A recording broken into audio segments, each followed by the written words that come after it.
So, yes, now we're going to turn to what I call grown folks talk, and only because of the subject matter, which is the Black owned wine festival, which sounds so. Oh, sounds great. It just sounds great. Chanel, I don't know what to say. But Chanel Turner, I want to thank you for joining us to talk about the wine festival and what you're doing. You've got a vodka. We're going to talk a little bit about that. Yes. But welcome to Win TV.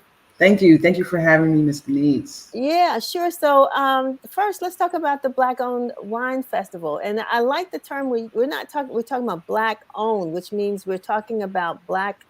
What's the word?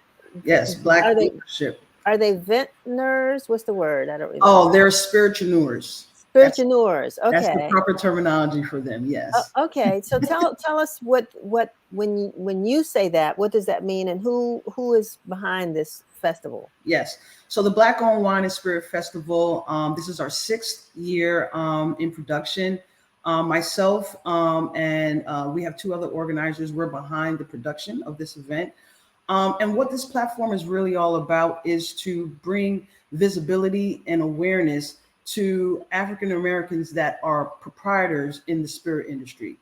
Our festival is very unique in the sense where we allow individuals who participate to be able to sell their product to the consumers that attend the festival. Whereas some other expos and trade events similar to ours, you're only sampling and tasting, but you don't have the opportunity to purchase. So as a vendor at our festival, you attend, you showcase your product, not just to the attendees that attend, but also we bring out industry folks, those who are decision makers in the industry. So if your product is of interest to them, then they can have a conversation with you about potentially picking you up for a distribution if they're a distributor that's conversating with you, or if they're a bar manager or some type of industry decision maker in the hospitality industry, then they can decide on whether or not they want to bring your product into their establishment as well. So our goal is to just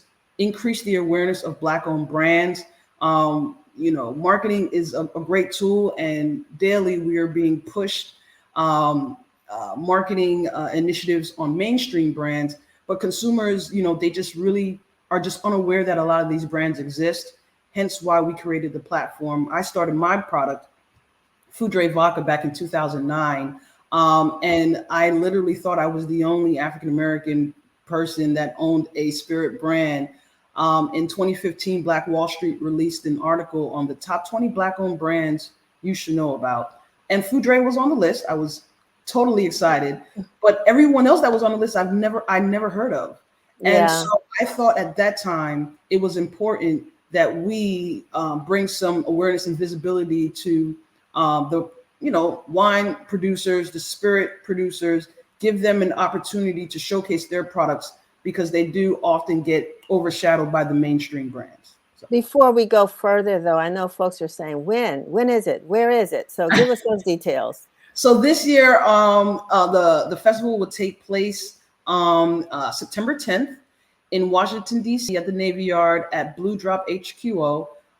This is a new venue for us this year, so we have the entire venue space. It's a gorgeous venue. It is the DC Water Corporate Building. So it has a gorgeous rooftop. Oh, yeah, I have been there. That is a gorgeous building. It's a gorgeous venue. Last couple of years, we've been at Dock 5, so we switched it up this year to give a change of scenery and just a new feel. So definitely excited about this year. And that's September 10th. And what's the time? Time is from 2 to 7 p.m. 2 to 7 p.m. Okay. All right. That sounds great. Yes. So yeah, we'll make sure that we're there to cover. And it's interesting that, so many of us go into these businesses and think that we're all alone, or that we're the first, or that we're the only, and that you've created this opportunity to really network these brands. And so, yes. What is it that well, before we go into that, I want to talk about the vodka. Okay. And give us the name again. It's Foudre Vodka. That's FOU-DRE vodka. Foudre. And how'd you come up with that name? So Foudre is a play on the French word for lightning. Hence the bottle is a lightning bolt. And so our bottle is also made in France. And so that's why it's called Foudre. It's a play on the French word for lightning. It's a all natural, no artificial flavors or sweeteners, 80 proof vodka. We are infused with 4 fruits in a root. That's what we call it. We are naturally infused with your pomegranate fruit, lychee, kiwi, lime are the 4 fruits, and that root would be ginger. So 4 fruits in a root. Ooh.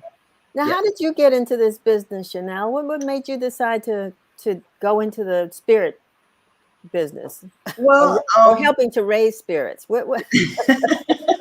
at the age of 25, as a young entrepreneur, I looked at this industry as one that was very unique, very different. I myself was a vodka drinker, but never could find a vodka that I would enjoy neat or on the rocks.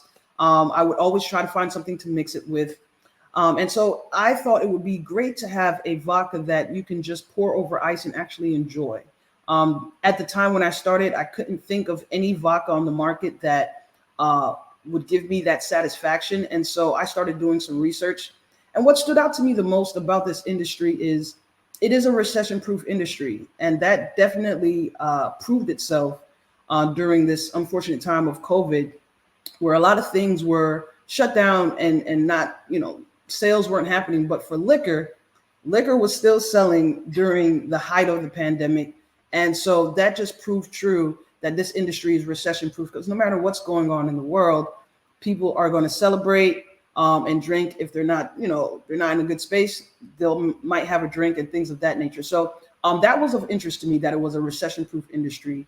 And then as I, dig further into my research, I realized that the product that I was looking to create has not been created as of yet. And so I found a distillery that understood what my vision was, what I was trying to do.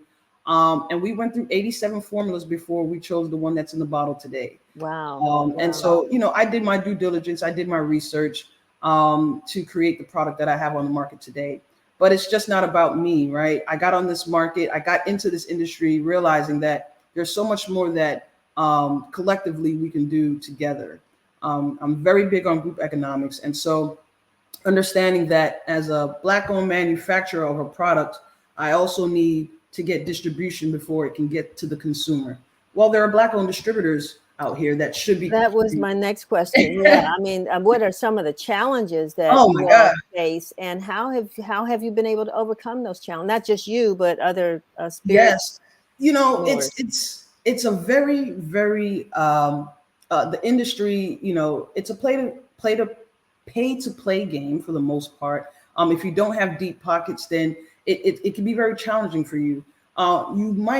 You get to the point where you have a product that's finalized and ready for market. But before you can get to market, you have the red tape of, well, you need a distributor to be able to get to the retailer. You yourself can't walk your product into a store and sell it to them directly. You need a distributor to do that. And unfortunately, a lot of the medium to large size distributors are looking for brands that have deep pockets to help push the marketing efforts. And so if you don't have the monetary backing to help get your product, to market, that can be very challenging because most distribution companies won't give you an opportunity.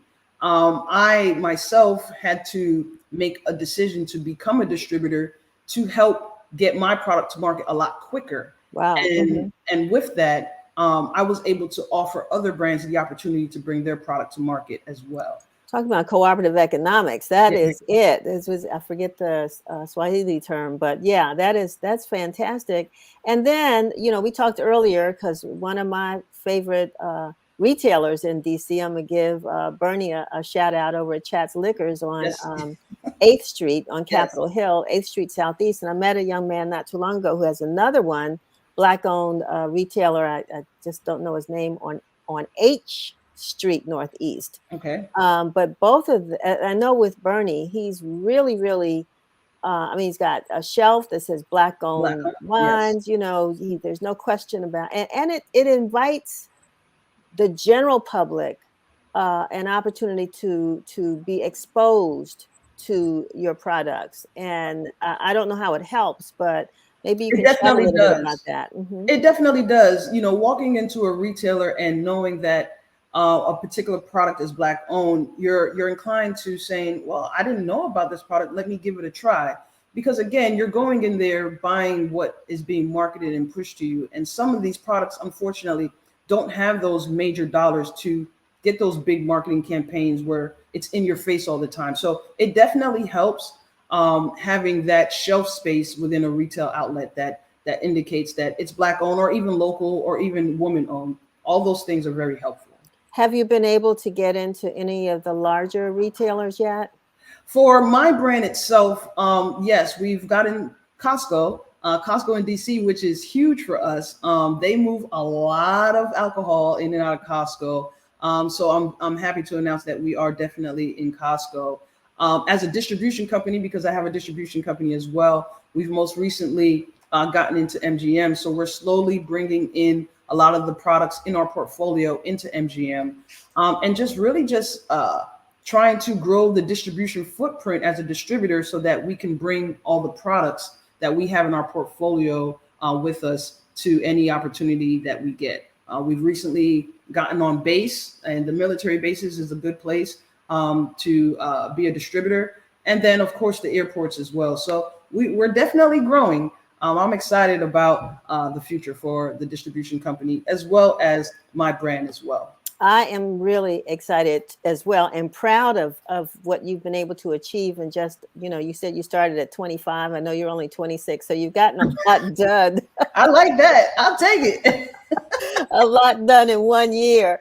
But no, I congratulate you. So let's go back, because if somebody just jumped on, I want you to, we want to tell them again about the Black Owned Wine and Spirits Festival coming up, and give us the details one more time. Yes, ma'am. So this is our 6th annual Black Owned Wine and Spirit Festival taking place in Washington, D.C.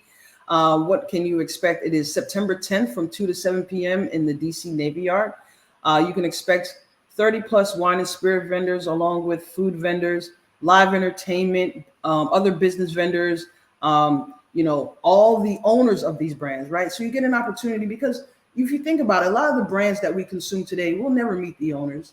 We'll never have that one-on-one conversation with these proprietors. And so you get an opportunity to meet these owners, ask them about their story, their experience, learn about, how they got to where they are today. And that's that's something that you get here that you don't get with the major brands. More importantly, for the community, supporting these brands is only circulating the dollar back to the community, which is very important, right? A lot of the mainstream brands aren't really, while we are, putting money towards them, they're not really bringing money back to the community. And so this gives attendees and consumers an opportunity to, support the community and bring money back to the Black community. Well, one of the things I also want to share, because since you said, you can purchase at this festival, and sometimes, folks invite you over for dinner and you're trying to figure out what's that perfect gift to bring. And just think, if you could bring that bottle of wine or that vodka that's Black owned, is a very, very special gift. So yes. You don't have to buy for yourself. You can buy for somebody else. That's right. That's right. That's right. And we see that. We get about 37% of our attendee base is outside of the DMV. So we do bring folks from outside of the DC, Maryland area, and they leave with cases of product, because a lot of the products they can't obtain in their home market. Right, and so for them, it's like, I want to introduce this product to people back home. So they buy a lot of it and they take it back home with them. So we're definitely grateful for, all the attendees and the consumers that come out to support these brands. And more importantly, for the brands, coming on the platform to showcase their products to the attendees as well.